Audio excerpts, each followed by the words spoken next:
નમસ્કાર વિદ્યાર્થી મિત્રો, એક નવા જ રૂપરંગ સાથે આપણે આજે મળ્યા છીએ અને આ રૂપરંગ તમારા સુધી પહોંચાડવા માટેનો પ્રયત્ન કર્યો છે. ખરેખર વિદ્યાર્થીઓ, તમારા માટે ખૂબ મહત્વની બાબત કે સરકારશ્રીએ જે નિર્ણય કર્યો છે એ તમારા માટે બહુ મહત્વપૂર્ણ સાબિત થશે. કેમ કે સરકારશ્રીએ 30% અભ્યાસક્રમ આ વર્ષે પરીક્ષાલક્ષી તૈયારીમાંથી મુક્તિ આપી છે અને લગભગ ગણિતની વાત કરીએ તો ગણિતમાં તો જે પોઈન્ટ દૂર થયા છે આ બધાય પોઈન્ટ અઘરા પોઈન્ટ દૂર થયા છે. એટલે ખરેખર 100માંથી 100 માર્ક લાવવા હવે સરળ થશે. સાથે સાથે પાસ થવા માટે પણ ખૂબ સરળતા રહેશે. એટલે વિદ્યાર્થી મિત્રો, અત્યાર સુધીનો સમય કદાચ તમે થોડીક ગાફલતમાં ગુમાવ્યો હશે કે કાંઈ વાંધો થઈ જશે, પણ હવે પછીનો સમય ખૂબ મહત્વનો છે. કેમ કે હવે આપણે પરીક્ષાલક્ષી તૈયારી કરવા માટેનો પૂરેપૂરો અવકાશ મળ્યો છે. સાથે સાથે પરીક્ષા આપણી 2 મહિના દૂર લઈ જવામાં છે. માર્ચને બદલે એપ્રિલ અને મે મહિનામાં પરીક્ષા છે. એટલે આપણી પાસે અભ્યાસના પૂરેપૂરા સંજોગોનો સ્કોપ છે, પણ જરૂર છે માત્ર આપણે ક્ષણે ક્ષણનો યોગ્ય ઉપયોગ કરવાનો. તો આપણે વાત કરીએ છીએ મેથમેટિકમાં પ્રકરણ 6 ત્રિકોણ, અને એમાં અત્યાર સુધીમાં આપણે આમ જોવા જઈએ તો 8 પોઈન્ટનો અભ્યાસ પૂર્ણ કર્યો છે ત્રિકોણમાં. અને આજના દિવસે આપણે આગળ વધીએ અને 9મા પોઈન્ટથી શરૂ કરીએ છીએ. તો 9મો પોઈન્ટ છે સમરૂપ બહુકોણો. આપણે જો સમરૂપ ત્રિકોણની વાત થઈ ગઈ, એકરૂપ ત્રિકોણની વાત થઈ ગઈ, ત્રિકોણના ગુણધર્મો જોયા, ત્રિકોણના ખૂણાના બાબત આપણે જોઈ, ત્રિકોણની શરતો જોયું, અને હવે એનો પોઈન્ટ 9મો પોઈન્ટ આજના ચોથા લેક્ચરમાં આપણે જોવા જઈ રહ્યા છીએ. 9મો પોઈન્ટ છે સમરૂપ બહુકોણો. સમરૂપ બહુકોણો. તો વિદ્યાર્થી મિત્રો, ખાસ કરીને આપણે લક્ષ્ય આપીએ કે 3 કરતાં વધારે ખૂણાઓ એટલે બહુકોણ કહેવાય. અને હવે આવા સમરૂપ બહુકોણો કઈ રીતે બને છે તો પ્રથમ આપણે એની સંકલ્પના સમજી લઈએ અને જેના આધારે આપણે આકૃતિ સાબિત કરવાની થઈ હોય. કેમ કે સમરૂપ આકૃતિનો પોઈન્ટ આપણા પરીક્ષાલક્ષી અભ્યાસક્રમમાં છે, એટલે આપણે સમરૂપ શબ્દ વિશે સમજવાનો છે.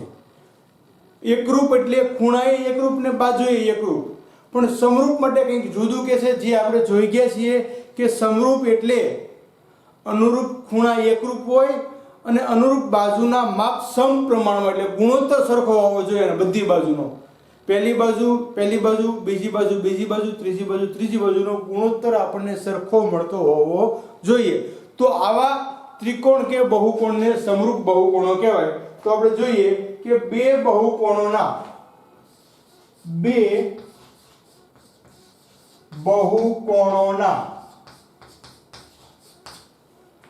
બધા જ અનુરૂપ ખૂણાઓ સમાન હોય. બહુકોણોના બધા જ અનુરૂપ ખૂણાઓ સમાન હોય. બધા ખૂણા 3 હોય, 3 કરતા વધારે 4 હોય 4 ને 5 હોય તો 5 ને 6 હોય તો 6. બધા જ અનુરૂપ ખૂણાઓ સમાન હોય અને તેમની અનુરૂપ બાજુ અને તેમની અનુરૂપ બાજુઓના ગુણોત્તર સમાન હોય. અનુરૂપ બાજુઓના ગુણોત્તર સમાન હોય. અનુરૂપ બાજુના ગુણોત્તર સમાન હોય તો તે સમાન હોય એટલે સમપ્રમાણ હોય. સમપ્રમાણ હોય તો તે બહુકોણો સમરૂપ થાય તો તે બહુકોણો સમરૂપ થાય। અહીંયા પણ ખૂણા એકરૂપ ખૂણા હોવા જોઈએ, અનુરૂપ ખૂણા જેની સાથે જે ખૂણો આવતો હોય તે, અને બાજુના માપ છે એ સમપ્રમાણમાં હોવા જોઈએ, તો તે આકૃતિઓ છે એ સમપ્રમાણમાં છે એમ આપણે કહી શકીએ અથવા મેળવી શકીએ। સૌપ્રથમ અહીંયા આપણે જોઈએ તો અહીંયા આપણને એક આકૃતિ આપેલી છે જે હું તમારી સામે રજૂ કરું છું।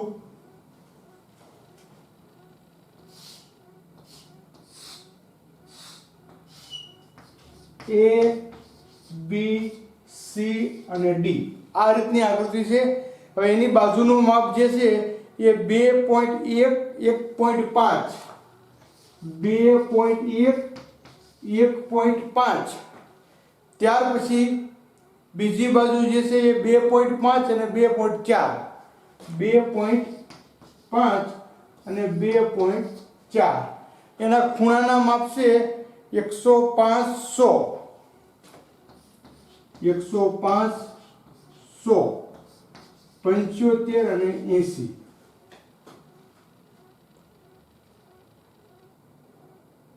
સોરી 85 અને 70, થોડુંક 85 અને 70। તો અહીંયા આપણે જોઈએ તો આપણને આકૃતિ આપી છે। બીજો ત્રિકોણ આપણને આપેલો છે ચતુષ્કોણ, તો એમાં પણ છે P Q R અને S।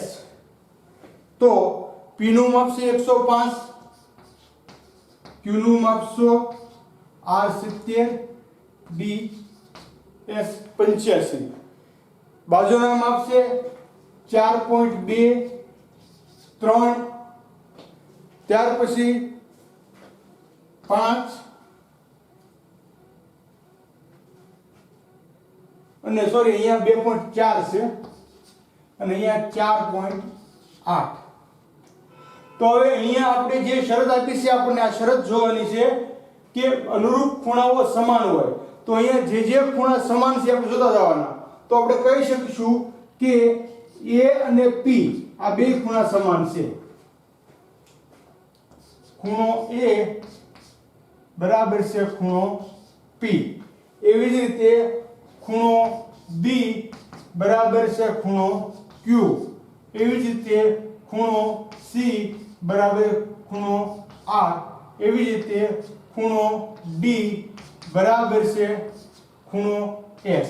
જો A અને P બે 105 છે, B અને Q બે 100 છે, R અને C બે 70 છે, D અને S 85 છે, એટલે બધા ખૂણા એકરૂપ છે। અહીંયા આપણે જે શરત કીધી કે અનુરૂપ ખૂણા સમાન, તો અહીંયા મળે છે કે અનુરૂપ ખૂણા સમાન છે। હવે અનુરૂપ બાજુના ગુણોત્તર સમાન જોવાના। અનુરૂપ બાજુ એટલે આ બાજુ તમે લ્યો તો AD છેદમાં PS, ગુણોત્તર એટલે અંશ અને છેદ। બીજી બાજુ AB ના છેદમાં PQ બરાબર, ત્રીજી બાજુ BC ના છેદમાં QR બરાબર, ચોથી બાજુ CD અને અહીંયા RS। હવે માપ લખો એટલે તમને ખ્યાલ આવશે કે એના ગુણોત્તર સરખા છે કે નહીં। તો 2.1 અને 4.2 બરાબર AB ના છેદમાં PQ 1.5 છેદમાં 3 બરાબર BC 2.5 ના છેદમાં 5 બરાબર 2.4 ના છેદમાં 4.8। ઉડાડો તો 21 એકા 21, 21 દુ 42, 15 એકા 15, 15 દુ 30, 25 એકા 25, 25 બે 50, 24 એકા 24 અને 24 બે 48। એટલે કહી શકીએ આપણે કે તેથી 1/2 બરાબર છે 1/2 બરાબર છે 1/2 બરાબર છે 1/2, એટલે કે બધી બાજુઓ સમપ્રમાણ છે. તો અહીંયા આપણે જે શરત આપી છે એ ખૂણા એકરૂપ હોવો જોઈએ અને ખૂણા બાજુઓ સમપ્રમાણ હોવી જોઈએ. એટલે આપણે કહી શકીએ કે ચતુષ્કોણ ABCD સમરૂપ છે ચતુષ્કોણ PQR અને S. જો A ની હારી P ખૂણો, B ની હારી Q ખૂણો, C ની હારી R અને D ની હારી S ખૂણો સરખો આવવો જોઈએ. ચતુષ્કોણ ABCD સમરૂપ છે. તો આ સમરૂપનો સંકેત છે. સમરૂપ છે ચતુષ્કોણ PQRS, અથવા આમ પણ લખી શકીએ આપણે કે ચતુષ્કોણ ABCD સંગતતા ચતુષ્કોણ PQRS. આ રીતે આપણે વિદ્યાર્થી મિત્રો કોઈ પણ સમરૂપ બહુકોણ છે કે નહીં નક્કી કરી શકીએ છીએ. ફરી વખત તમને કહું છું કે તમારે ખૂણા સાથે અનુરૂપ ખૂણો લેવાનો, બાજુ સાથે અનુરૂપ બાજુ લેવાનો. જુદી જુદી બાજુ હોય તો નહીં ચાલે, એટલે ખાસ કાળજી રાખવાની છે આપણે. નેક્સ્ટ આપણે જોઈએ કે અહીંયા બધી બાજુનું માપ આપણને એક સરખું મળે છે, 1/2 મળે છે. એટલે આપણે કહી શકીએ કે તમામ બાજુઓ અહીંયા આપણે લખી શકીએ આપણે કે AD સમપ્રમાણ છે PS બરાબર AB સમપ્રમાણ છે PQ બરાબર BC સમપ્રમાણ છે QR બરાબર CD સમપ્રમાણ છે RS. આ ખૂણાઓ સરખા મળ્યા, અહીંયા બાજુઓ આપણને સમપ્રમાણ મળે છે. સમપ્રમાણ, સમાન નથી. સમાન તો એ જ કહેવાય કે આ 2.1 હોય તો આ 2.1 હોવી જોઈએ, પણ અહીંયા સમરૂપ મળે છે, સમપ્રમાણ મળે છે આપણને. તો આ રીતે વિદ્યાર્થી મિત્રો આપણે સમરૂપતાની વાત જોઈ શકીએ છીએ. નેક્સ્ટ જે ઉદાહરણ આપણે જોઈએ.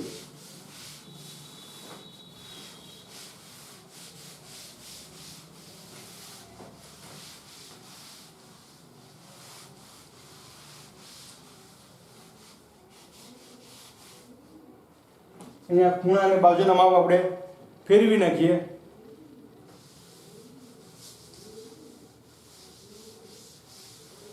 તો અહીંયા આપણે જોઈએ છીએ બીજી આકૃતિ.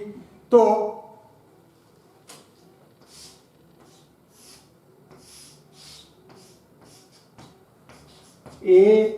ABCD બરોબર, બધી બાજુનું માપ 3 સેમી છે. 3 સેમી 3 સેમી 3 સેમી 3 સેમી. જો અહીંયા 90 છે ખૂણો, એટલે ખૂણા બધા 90 છે, ચોરસ થઈ ગયું. હવે બીજી આકૃતિ છે અહીંયા આપણે આપેલી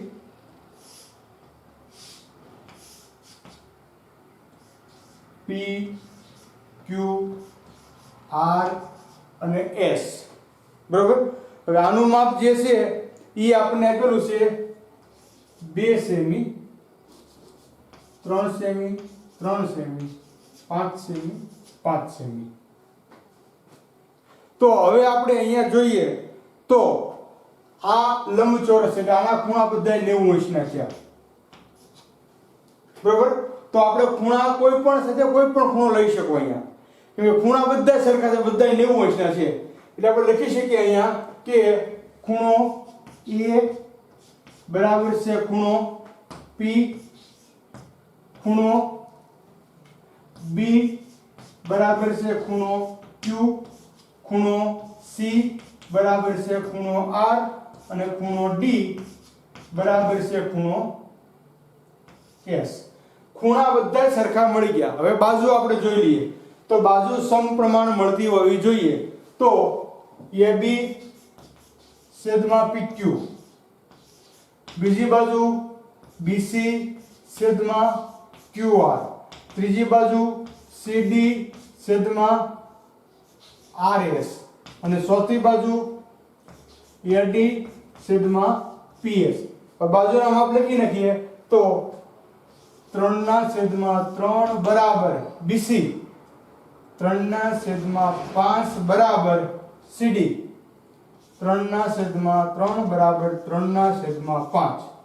હવે આપણે જોઈ શકીએ છીએ કે તેથી 1 બરાબર 3/5, 1 બરાબર 3/5. અહીંયા આપણે જોઈએ તો બાજુના ગુણોત્તર આપણને સમપ્રમાણ મળતા નથી, એટલે આપણે કહી શકીએ કે અનુરૂપ ખૂણા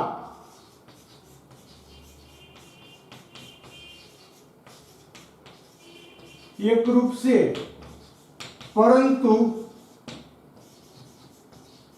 અનુરૂપ બાજુ સમપ્રમાણ નથી.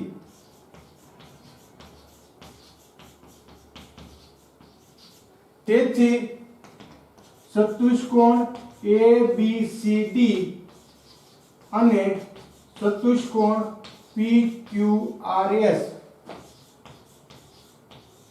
સમરૂપ બહુકોણો નથી. સમરૂપ બહુકોણો નથી. બંને શરતોનું પાલન થતું હોવું જોઈએ. અનુરૂપ ખૂણા એકરૂપ હોવા જોઈએ અને અનુરૂપ બાજુના માપ સમપ્રમાણ હોવા જોઈએ, તો જ બંને ત્રિકોણો જે અથવા બંને બહુકોણો છે સમરૂપ કહેવાય. એટલે આપણે તમામ શરતનું અહીંયા પાલન થતું હોવું જોઈએ. બે શરતો આપણી જે છે, અનુરૂપ ખૂણાઓ સમાન હોય અને અનુરૂપ બાજુના ગુણોત્તર સમાન હોય, એટલે કે સમપ્રમાણ હોય. જો અહીંયા ગુણોત્તર અંશ અને છેદ આપણે સરખો મળતો હોય, બધાનો એક સરખો, તો એને આપણે સમપ્રમાણ બાજુઓ કહી શકીએ. એટલે સમપ્રમાણ બાજુ છે કે નહીં આ નક્કી કરવા માટે તમારે ગુણોત્તર લેવો ફરજિયાત છે અને ગુણોત્તર દ્વારા તમે એ લઈ શકશો. નેક્સ્ટ આપણે આગળ વધીએ તો હજી એક આકૃતિ આપણે જોઈએ છીએ કે જેથી કરી આપણને ખ્યાલ આવે કે આકૃતિ પ્રમાણે સમરૂપ કે બહુકોણ મળે છે કે નથી મળતા. આ ત્રીજી આકૃતિ આપણે જોઈએ છીએ. ત્રીજી આકૃતિ ચતુષ્કોણ ABCD, ચતુષ્કોણ ABCD અને ચતુષ્કોણ XYZW આની આપણે વાત કરીએ છીએ તો ચતુષ્કોણ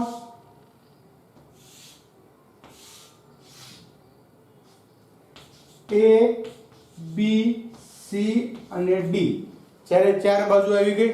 હવે ચારે ચાર બાજુ એક સરખી માપ છે, 2.1 2.1 2.1 અને 2.1 અને ત્યાર પછી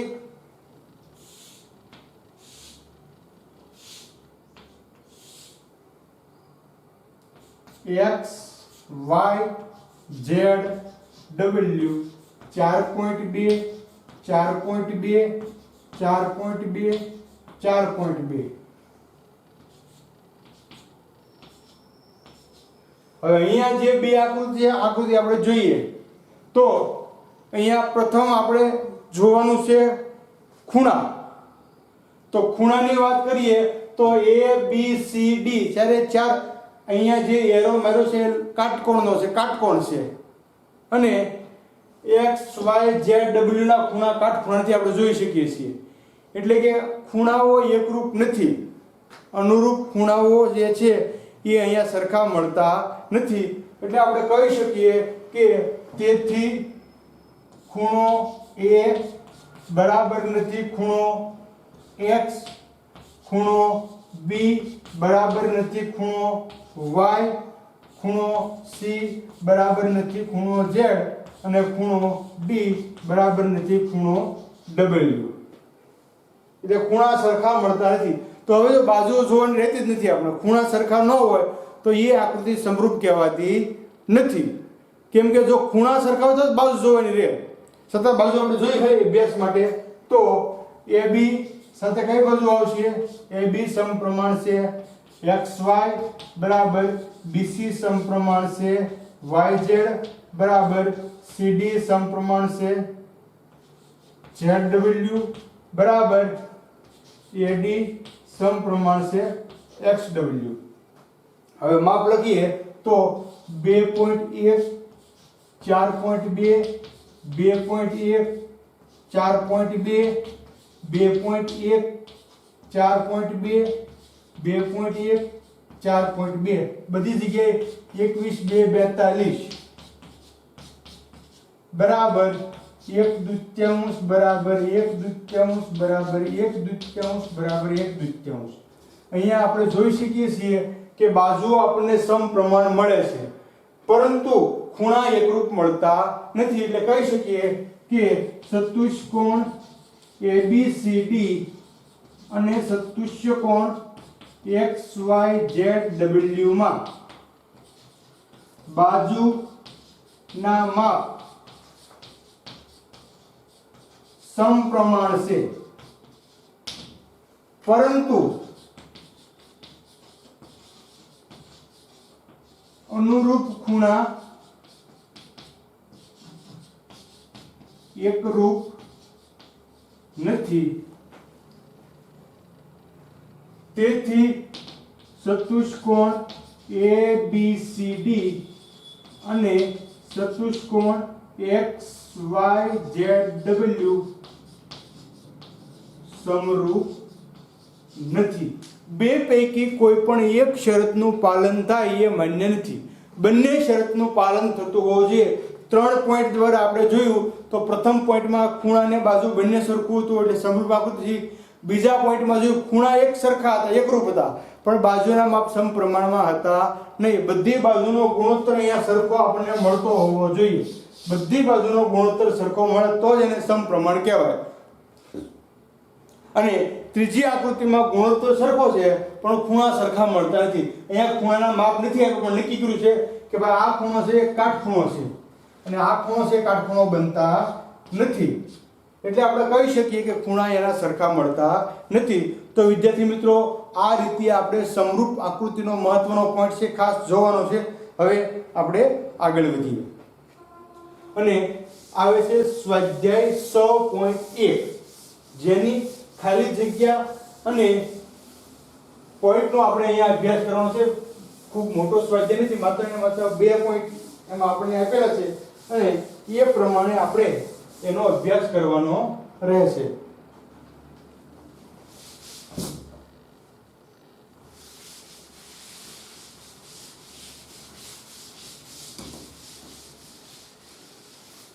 તો સ્વાધ્યાય 6.1 દાખલા નંબર એક્ઝામ્પલ પહેલા પોઈન્ટમાં એવું કીધું છે કે કૌંસમાંથી યોગ્ય શબ્દ પસંદ કરી ખાલી જગ્યા પૂરો. યોગ્ય શબ્દ પસંદ કરી ખાલી જગ્યા પૂરો. પહેલી ખાલી જગ્યા છે બધા વર્તુળો ખાલી જગ્યા છે. બધા વર્તુળો ખાલી જગ્યા છે. સમરૂપ કે એકરૂપ. તો અહીંયા આપણે બધા જ વર્તુળની વાત કરીએ છીએ તો એકરૂપની વ્યાખ્યા આપણે જોઈ ગયા કે જો બે વર્તુળોની ત્રિજ્યા એક સરખી હોય તો એને એકરૂપ વર્તુળો કહેવાય. બધા વર્તુળો છે એકરૂપ કહી શકાતા નથી. અહીંયા ખાલી સમજવા માટે આપણે બે વર્તુળ દોરીએ તો આ એક વર્તુળ, આ બીજું વર્તુળ. તમે કહી શકશો કે બંનેના આકાર સરખા છે. બંનેના આકાર છે કેવા છે? સરખા છે, પણ કદ સરખા નથી. એટલે આપણે કહી શકીએ કે સમરૂપ છે એમ. એકરૂપ કહી શકતા નથી. જો વર્તુળોની ત્રિજ્યા એક સરખી હોય તો જ એને એકરૂપ કહેવાય. આકાર આપણે વ્યાખ્યા શીખ્યા છે સમરૂપ અને એકરૂપની કે જો કોઈ પણ બે આકૃતિના કદ અને આકાર બંને સરખું હોય તો એને એકરૂપ કહેવાય, પણ આકાર સરખા હોય અને કદ જુદા જુદા હોય તો એને સમરૂપ આકૃતિ કહેવાય છે. આવી જ રીતે બધા ચોરસ ખાલી જગ્યા છે. બીજો પોઈન્ટ, બધા ચોરસ ખાલી જગ્યા છે. સમરૂપ કે એકરૂપ, તો એ પણ સિદ્ધાંત યાદ લાગુ પડશે આકૃતિનો. આપણે જોઈએ કે ભાઈ આ એક આકૃતિ બનાવી, આ બીજી આકૃતિ બનાવી, બંને ચોરસ છે, બંનેના આકાર સરખા છે પણ કદમાં તફાવત છે. આ નાનું માપ છે, આ મોટું માપ છે. એટલે આકાર સરખા છે, કદ જુદા જુદા છે. એટલે આકાર સરખા હોય અને કદ જુદા હોય તેને સમરૂપ કહેવાય. આકારે સરખા, કદે સરખા તો જ એકરૂપ આવશે. એટલે અહીંયા પણ સમરૂપ શબ્દ આવશે, તો ખાસ યાદ રાખજો, સમરૂપ. ત્યાર પછી ત્રીજી બાબત આપણે જોઈએ તો બધા ત્રિકોણો સમરૂપ છે. ત્રીજી ખાલી જગ્યા, બધા ત્રિકોણો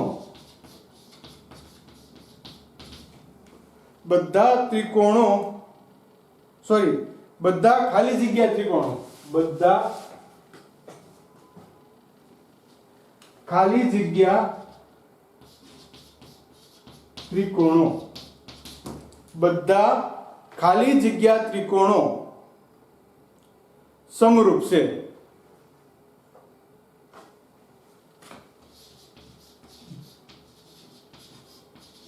બધા ખાલી જગ્યા ત્રિકોણો સમરૂપ છે. સમદ્વિબાજુ કે સમબાજુ, સમદ્વિબાજુ કે સમબાજુ.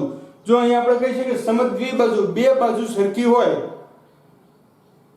તો આપણને અનુરૂપ બાજુ મેળવવામાં મુશ્કેલી થાય છે, એટલે એને આપણે સમરૂપ કહી શકતા નથી. સમરૂપ ત્રિકોણ કોને કહેવાય? સમબાજુ અને સમરૂપ કહી શકાય. બધી બાજુ સરખી હોય તો કોઈ પણ બાજુનો તમે ઉપયોગ કોઈ પણ બાજુ સાથે કરી શકો છો. એટલે બધા સમબાજુ ત્રિકોણ હોય એ બધા સમરૂપ હોય છે. ત્યાર પછી ચોથી ખાલી જગ્યા આપણે જોઈ છે એ પ્રમાણે છે કે એમાં બે પોઈન્ટ છે અ અને ગ. બે બહુકોણના અનુરૂપ ખૂણાઓ ખાલી જગ્યા હોય. બે એમાં બે બહુકોણોના અનુરૂપ ખૂણાઓ. તો બહુકોણના અનુરૂપ ખૂણા કેવા હોય? તો બહુકોણના અનુરૂપ ખૂણાઓ સમાન હોય ને.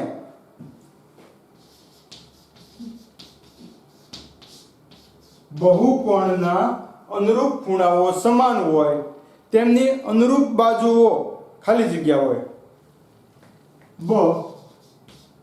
તેમની અનુરૂપ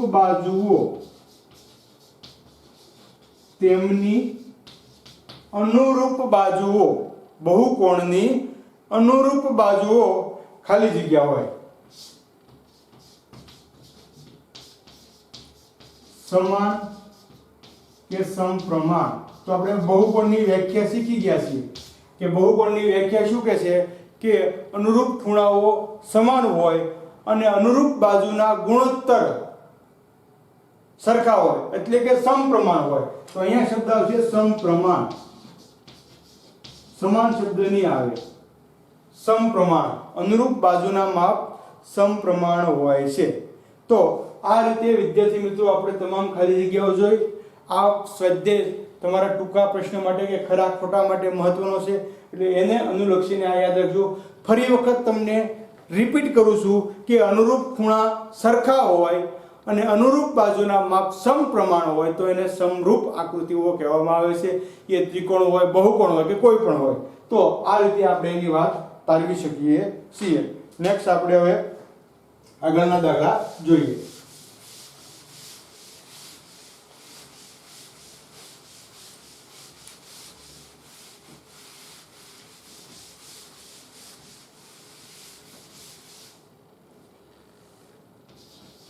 દાખલા નંબર બીજો. તો બીજો દાખલો એમ કે છે કે કોઈ પણ નીચેની જોડીઓના બે જુદા જુદા ઉદાહરણ આપો.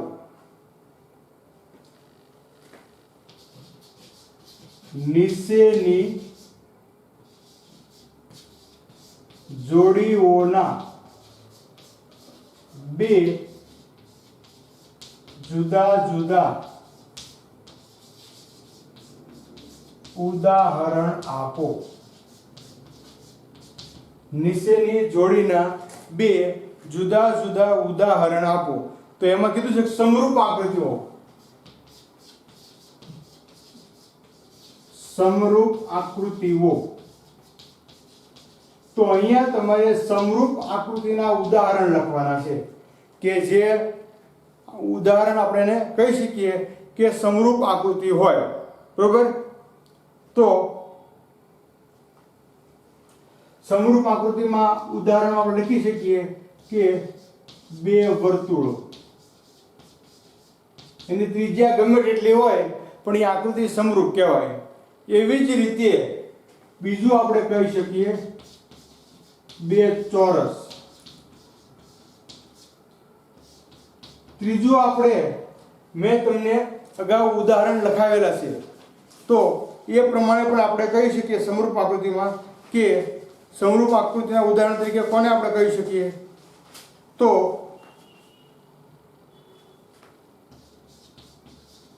હાથી અને મદનિયું. આ મેં તમને લખાવેલું છે. ચોથું તો બે જ આપણે સતાવું તમને ચાર લખાવું છું. ચોથું આપણે તમને લખાવેલું છે કે તાજમહલની વાત કરી હતી. આગ્રા સ્થિત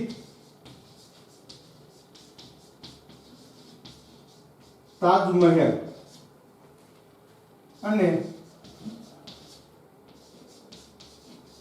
પાઠ્યપુસ્તકમાં દોરેલ તાજમહેલ. હજી ઉદાહરણ લઈ લઈએ. પાંચમું ઉદાહરણ કે મકાનનો લેઆઉટ પ્લાન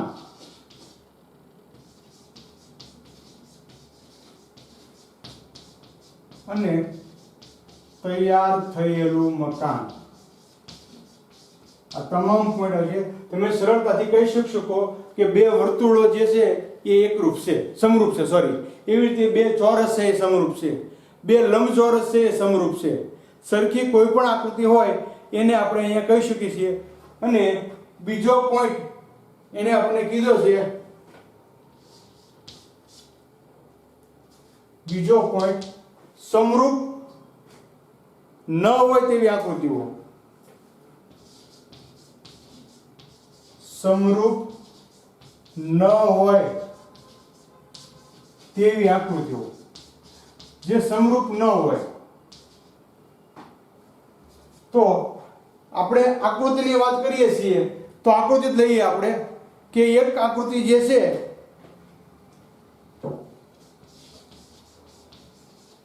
વર્તુળ અને ચોરસ, આ બે સમરૂપ ન કહેવાય. જો આ વર્તુળ, આ ચોરસ, બંને સમરૂપ આકૃતિઓ નથી. બરોબર? બીજું એક જ ક્ષેત્રમાં જવું હોય, તમારે એક જ બાજુમાં જવું હોય તો સમબાજુ સમદ્વિબાજુ સમદ્વિબાજુ ત્રિકોણ અને વિષમ બાજુ ત્રિકોણ.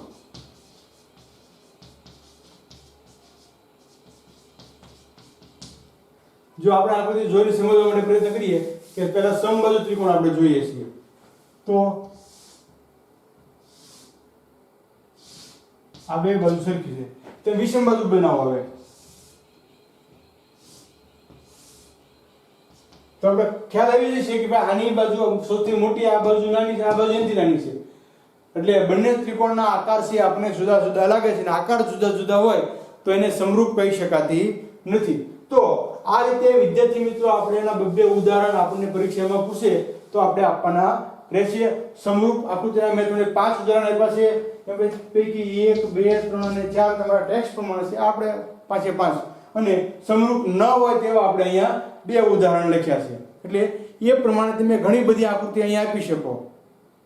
બરોબર?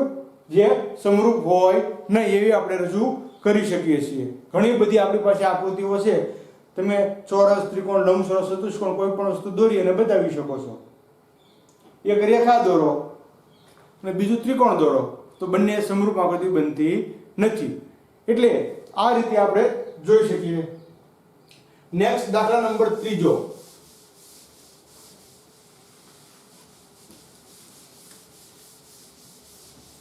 Example number 3. EX number 3. તો હવે વિદ્યાર્થી મિત્રો ત્રીજો દાખલો જે છે, નીચેના ચતુષ્કોણો સમરૂપ છે કે નહીં તે જણાવો. તો એવા 3 દાખલા મેં તમને ગણાવ્યા છે. એટલે 3 દાખલાને આધારે આ ત્રીજો દાખલો તમારે જાતે લેસનમાં ગણવાનો છે.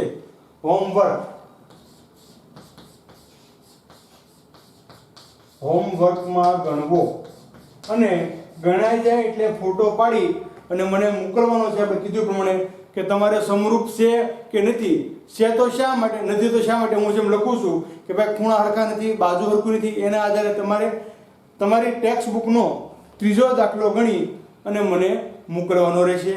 તો વિદ્યાર્થી મિત્રો અહીંયા સુધીમાં આપણે બહુકોણ અને સ્વાધ્યાય 6.1 ની વાત કરી છે. ફરી વખત અત્યાર સુધીના તમામ પોઈન્ટ તમારી સામે મૂકું છું, તો એ તમે યાદ રાખવા માટે પ્રયત્ન કરજો. પ્રથમ આપણે ત્રિકોણની વાત કરી. તો ત્રિકોણ એટલે 3 પરસ્પર છેદતી રેખાઓથી બનતી સમતલીય બંધ આકૃતિને આપણે ત્રિકોણ તરીકે ઓળખીએ છીએ. ત્રિકોણને સંકેતમાં કેમ દર્શાવે છે આપણે શીખેલા છીએ.